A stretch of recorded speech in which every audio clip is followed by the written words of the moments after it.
পাগলও তো বেটা এত পাগল না, তুই যেমন পাগল হইলি বেটা। আরে তুই কি পাগল হইলি রে? তুই যে এক ওয়াক্ত নামাজ পড়স না বেটা, আর তোরে কেমনে বললে বুঝাইতাম?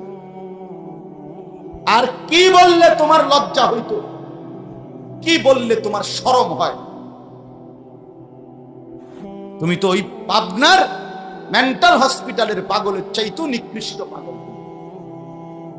সেই পাগল তো নামাজ পড়ে, আমি দেখছি, আমার চোখে আমি দেখছি। আমি তো অন্য কেউ বলছি এটা না, আমি নিজে দেখছি।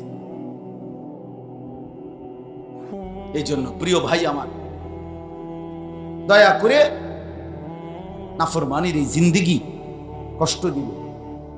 কষ্ট দিবে আমার। দুনিয়ার এই মুসিবত, প্রতিনিয়ত মুসিবত আমাদেরকে ছাড়ে না।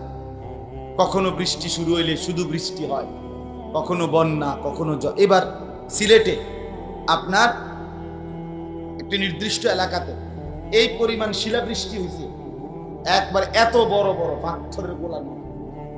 আমার পরিচিত মানুষেরও একেবারে টিনের ঘর একেবারে জুজরা হয়ে গেছে, জুরা হয়ে গেছে।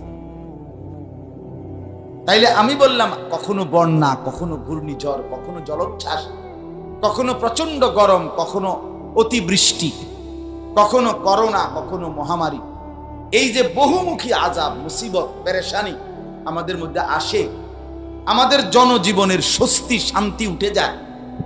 আমরা যে পেরেশানিতে থাকি ভাইয়া বাপ, এটা আমাদের গুনার কারণ। কি কারণে বলেন না? গুনাহের। বড় বড় জাতিসংঘে, তারপরে বড় বড় দেশের ওয়ালারা বিভিন্ন গবেষণা করে, আবহাওয়ার এই হইছে সেই হইছে, জলবায়ুর এই হইছে সেই হইছে, এই সব এমনি পণ্ডিতি কথাই কইতেছে, এই হইছে সেই হইছে, এমন করলে ভালো হইব, হেমন করলে ভালো হইব। আপনার বাংলাদেশে কোন জেলার মধ্যে আপনার স্প্রে করছে ঠান্ডা লাগার জন্য, কি জানি স্প্রে করছে বলে। আচ্ছা বুঝি এই স্প্রে করলে ঠান্ডা করবে, এটা তামসা গরম,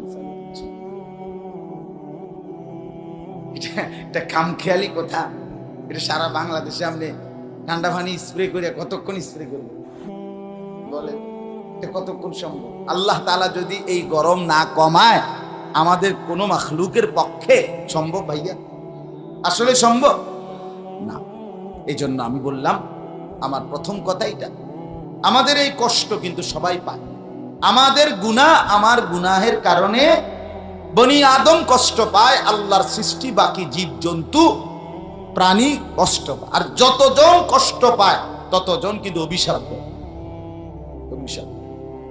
অভিশাপ দেয়, লানত দেয়, আল্লাহর গজব দেয়।